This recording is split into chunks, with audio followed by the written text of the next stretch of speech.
Sa halip na upuan lamang ang mga hinaing ng taong bayan laban sa mga nakikita nilang tiwali at kurap na pinuno, dapat aksyonan natin ito sa lalong madaling panahon. Huwag po nating palampasin ang pagkakataon at agad nang harapin ang dumadagundong na panawagan ng taong bayan. To impeach Sara Duterte now. Dapat kumilos na ang gobyerno ngayon para maiwasan ang karagdagang pagdurusa ng ating mga mamamayan. Nananawagan ang tinatawang ito na agarang aksyon para kontrolin ang pagtaas ng presyo ng mga pangunahing bilihin at suriin ang mga patakarang pang-ekonomiya na hindi makakatulong sa ating mga kababayan. Ito na nga, mga kabayan block na pinangungunahan ni Arlen Brosas, Franz Castro at Raul Manuel nagsagawa ng rally to impeach Sara Duterte. Pero bago ang lahat, maaari kayong mag-subscribe para maging updated sa mga issue at bagong mga balita. Bagong taon na, di pa rin nagbabago ang pananaw nila. Impeachment para sa Vice Presidente, isinusulong pa rin. Pagtaas ng presyo ng mga bilihin, sinisisi kay VP Sara. Narito ang buong detalye. Thank you, Mr. Speaker. Mr. Speaker, ilan sa mga ginagarantiya ng ating konstitusyon ang pagkakaroon ng karapatan para malayang makapagsalita, makapagpahayag, at mapayapang makapagtipon upang ipahayag ang ating mga hinaing.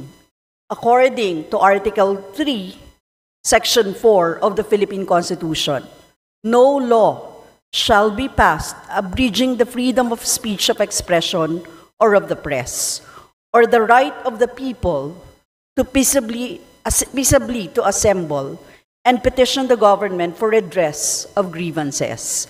Furthermore, Article 20 of the Universal Declaration of Human Rights, which the Philippines is a signatory to, states that everyone has the right to freedom of peaceful assembly and association. Now, Mr. Speaker, noong Nobyembre 30, 2024, araw ng kapanganakan ni Gat Andres Bonifacio, nagtipo ng iba't ibang organisasyon mula sa hanay ng mga manggagawa, magsasaka, maralitang lungsod, kababaihan, kabataan, driver, katutubo, guro at iba pang sektor upang ipaglaban ang sahod, trabaho, karapatan, kalayaan, at pagpapanagot sa mga abusado. Mula Liwasang Bonifacio, tumungo kami at ang iba't ibang sektor sa Menjola para magkaroon ng programa.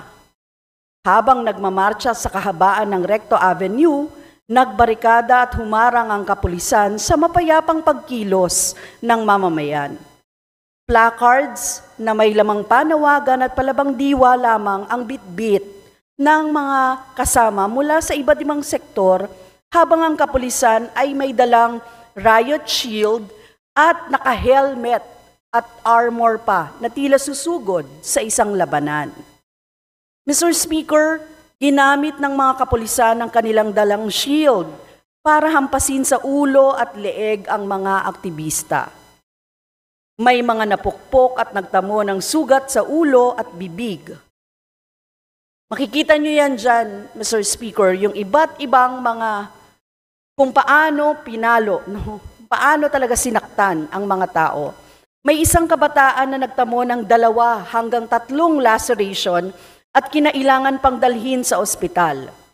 Sa kabuuan, tinatayang 37 na aktivista ang nasugatan at nasaktan noong araw na iyon. Isa ring senior citizen at stroke survivor na si Nilo Monteferro Sr. ang iligal na inaresto ng kapulisan. Sa kabila ng kanyang edad, nakiisa siya sa pagkilos para ipaglaban ang karapatan ng kanilang komunidad. Ayon sa mga nakakita, marahang naglalakad si Nilo sa gilid ng kalsada noon para maghanap ng banyo nang hinatak siya ng 5 hanggang 6 na pulis. Sinasabi ng mga pulis na dahil sa direct assault at disobedience, kaya illegal nilang hinuli si Nilo. Lumapit kami sa barikada ng mga pulis noon upang hingin na makita at makausap si Nilo. Pero hindi sila pumayag. In fact, Mr. Speaker, ako mismo nakiusap na po pwede bang makita yung kanilang hinuli. Walang humarap na ground commander sa akin nung panahon na yon. Hindi rin sumasagot ng maayos ang mga pulis at may isa pa sa kanila na binangga ang aking paa ng dalang shield. Sabi naman niya, hindi daw niya sinasadya. Pero syempre masakit pa rin yun, ano? Yung madaganan yung paa mo ng shield ng pulis. Natapos na lamang ang programa sa Menjola, wala pa rin humarap. Hindi sa amin masabi kung nasa Menjola pa ba si Nilo o dinala na sa kung saan. In fact, tumawag ako noon kina Congressman Joel Chua, Congressman Benny Abante, at sa Commission on Human Rights para lang humingi ng tulong.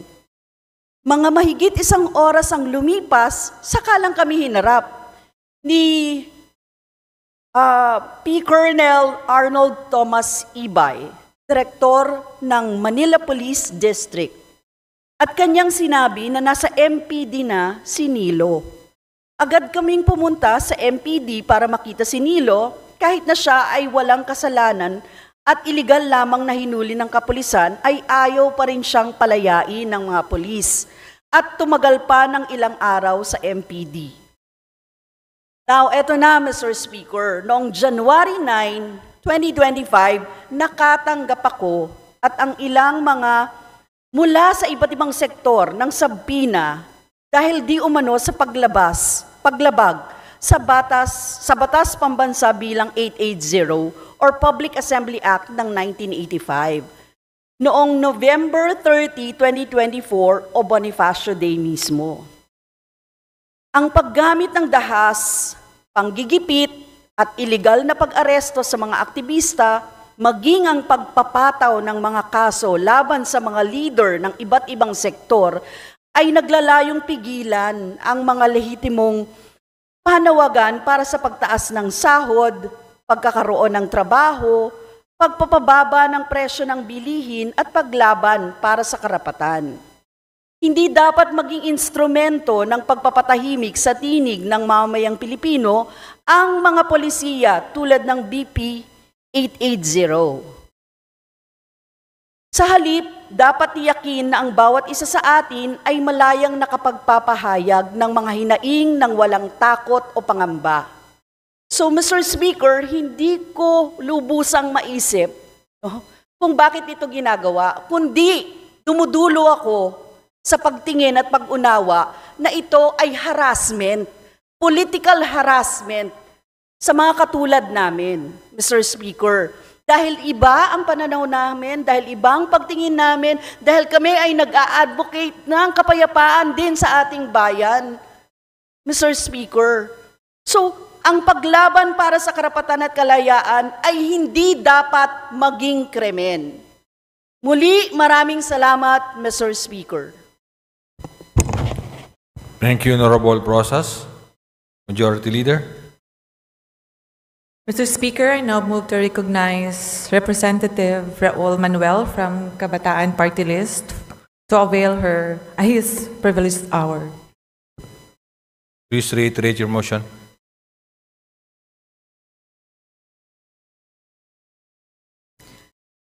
Mr. Speaker, I move that we refer the speech of Honorable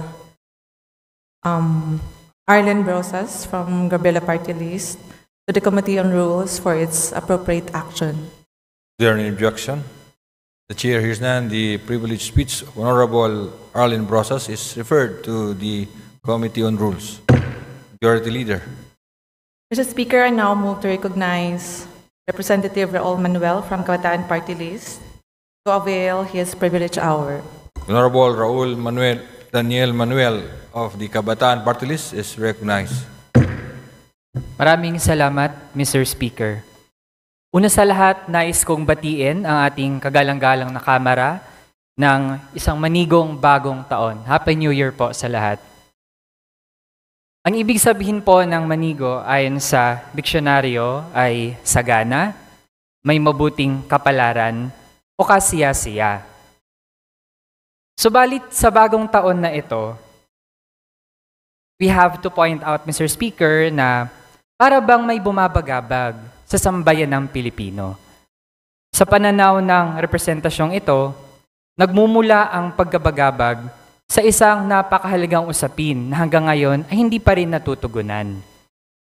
Mr. Speaker, tungkol po ito sa mga reklamo ng taong bayan.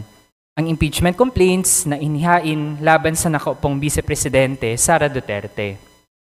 3 na ang nakahaing reklamo laban sa pangalawang Pangulo. Ang unang reklamo ay isinampa noong December 2, 2024 at ang grounds for impeachment ay culpable violation of the Constitution, graft and corruption, bribery, betrayal of public trust, and other high crimes. Ang ikatlong reklamo naman ay isinampa noong December 19, 2024 at ang grounds for impeachment ay betrayal of public trust, graft and corruption, and other high crimes. Sa pagitan ng dalawang reklamong nabanggit, inendorso ng representasyong ito kasama sina Rep. Franz and Rep. Arlene noong December 4, 2024 ang ikalawang impeachment complaint filed by 72 complainants mula sa iba't ibang sektor at grassroots organizations, kabilang ang 21 youth and student leaders. Doon naman iisa ang kanilang ground for impeachment at yun ay betrayal of public trust. Malinaw, Mr. Speaker, na nagkakasundo ang 3 impeachment complaints na pinagtaksilan ni Sara Duterte ang tiwala ng taong bayan. Public opinion, Mr. Speaker, is bending towards holding her accountable. Ayon sa isang survey noong December 12 to 18, 2024, 41% of respondents ay sang-ayon na ma-impeach si Sara Duterte. Ngunit higit pa sa mga survey, may mandato tayong mga mababatas na tugunan at iproseso ng maagap ang anumang reklamo na ihahain sa ating tanggapan, alinsunod sa prinsipyo ng checks and balances. Tungkulin din nating siguraduhin na may pananagutan ang mga opisyal hindi lamang sa ating sangay ng gobyerno, kundi maging sa iba pa. No official, not even the 2 highest officials of the land, is above public scrutiny in the name of transparency, accountability, and good governance. Ngayon, Mr. Speaker, may ilang naglalako ng ideya na ang impeachment di umano ay gumagambala lamang sa kapayapaan ng bansa. Peace na lamang daw. Pero ang katotohanan ay ang kabaligtaran. Hindi magiging mapayapa ang ating bayan hanggat walang pananagutan sa mga naluluklok at umaabuso sa kapangyarihan. Ilusyon lang ang kapayapaan hanggat nananatili ang korupsyon at katiwalian at hanggat hindi nakakamit ang katarungan para sa ating mga kababayan na napag-iwanan. If people claim to be believers of Jesus Christ, I trust that they can study the Bible carefully and apply what it says to relevant contexts of today. For example, Mr. Speaker, sabi sa Proverbs 29:4, sa New International Version, and I quote, "By justice, a king gives a country stability, but those who are greedy for bribes tear it down." Mr. Speaker, sabi din po sa Proverbs chapter 28, verse 15, sa Filipino version, kung paano ang umuungal na leon at ang gutom na oso, gayon ang masamang pinuno sa maralitang bayan. Kaya kaugnay noon, Mr. Speaker, may mga tanong tayo ngayong pagbukas ng 2025. Paano magiging sagana ang bagong taon kung ang kaba ng bayan mismo ay vulnerable sa pang-aabuso? Gaya na nakita natin sa confidential funds ng OVP at DepEd. Paano magiging mabuti ang kapalaran natin sa bagong taon kung mukhang minamalas ang mga Pilipinong naghahangad na magkaroon ng gobyernong tumutupad sa mga prinsipyo ng transparency, accountability, and good governance? Paano magiging kasiya-siya ang bagong taon kung mismong ang nakaupong Pangulo ay umahad lang din sa pagpapanagot kay Sara Duterte at tinawag pa niyang waste of time ang impeachment? Sa makatuwid, aking mga kagalang-galang na kapwa mambabatas, hinihimok tayo ng taong bayan na panagutin ang mga dapat managot at tutulat ang kahit anong forma ng katiwalian sa gobyerno. Sa halip na ilagak ang pondo ng sambayanan sa mga kaduda-dudang gastusin tulad ng confidential and intelligence funds, marapat lamang na ilaan natin ito sa serbisyong panlipunan. Sa halip na upuan lamang ang mga hinaing ng taong bayan laban sa mga nakikita nilang tiwali at korap na pinuno, dapat aksyonan natin ito sa lalong madaling panahon. Huwag po nating palampasin ang pagkakataon at agad nang harapin ang dumadagundong na panawagan ng taong bayan to impeach Sara Duterte now. Yan lamang po, Mr. Speaker. At muli, Happy New Year, manigong bagong taon sa ating lahat. Thank you, Honorable Manuel. Majority Leader. Mr. Speaker, I move that we refer the speech of Honorable Raul Manuel to the Committee on Rules for its appropriate action. Is there any objection? Hearing none, the speech of Honorable Raul Manuel is referred to the Committee on Rules. Majority Leader. Mr. Speaker, I now move to recognize Representative Franz Castro from ACT Teachers Party List for her privilege hour. The Honorable Franz Castro of the Party List ACT Teachers is recognized. Thank you, Mr. Speaker. Mr. Speaker, esteemed colleagues, I rise today on a matter of urgent national importance. The Filipino are suffering and the Marcos administration has failed them. The latest Social Weather Station survey, or the SWS survey, reveals that 63% of the Filipino families now consider themselves poor, the highest rate in over 2 decades. This is not just a statistic. It is a damning indictment of this administration's economic policies. Sa kabila ng pagtaas ng presyo ng mga pangunahing bilihin at serbisyo, nananatiling walang ginagawa ang Administrasyong Marcos. Hinahayaan ang mga Pilipino na magdusa. Sumisipa ang presyo ng kuryente, tubig, natataas mula sa 4 na piso hanggang 5 piso kada cubic meter sa buwang ito. At langis na tataas na naman uli ng halos piso kada litro. Tataas ang pamasahe sa LRT na aabot ng 12.50 or 12 pesos and 50 centavos sa maximum at may pagtaas na naman ang premium ng SSS. Pero sinasabi ng Malacanang na pabayaan muna ito. Anong klaseng gobyerno ang pumapayag na maghirap ang kanyang mamamayan? The situation is particularly dire in Mindanao, where self-rated poverty has reached a staggering 76%. So this region, a vital agricultural hub that feeds the nation, has been grossly neglected.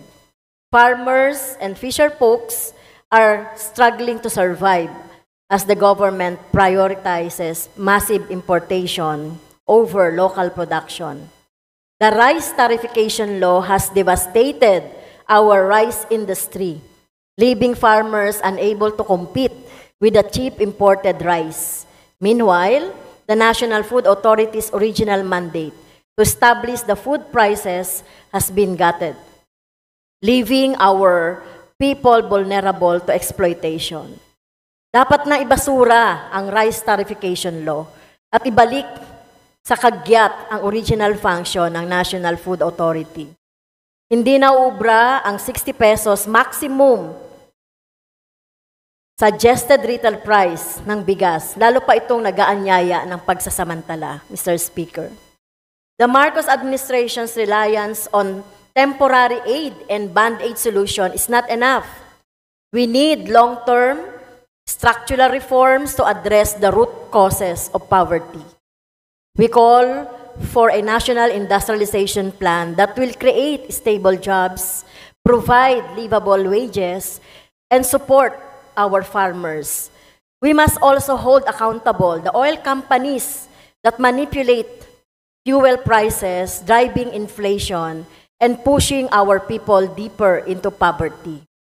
With the aim of lowering oil prices in the country, Malacanang should certify as urgent the lower oil price bill packages, which is as follows: House Bill 400 to lower oil price bill House Bill 3003, or the Renationalization of Petron Bill, House Bill 3004, or the Unbundling Oil Prices Bill, House Bill 3005, the Centralized Procurement of Petroleum Bill, House Bill 3006 to regulate the downstream oil industry. These bills were first filed by Bayan Muna Party List in the previous Congresses, and hopes that now they will finally be enacted to stop runaway oil prices. The government's failure to address these issues is compounded by its mismanagement of public funds. Pork barrel allocations continue to enrich political allies, while critical social services like healthcare, education, and disaster resilience remain underfunded. The national debt has ballooned to 16 trillion pesos, yet there has been little improvement in key sectors such as the agriculture, education, and healthcare.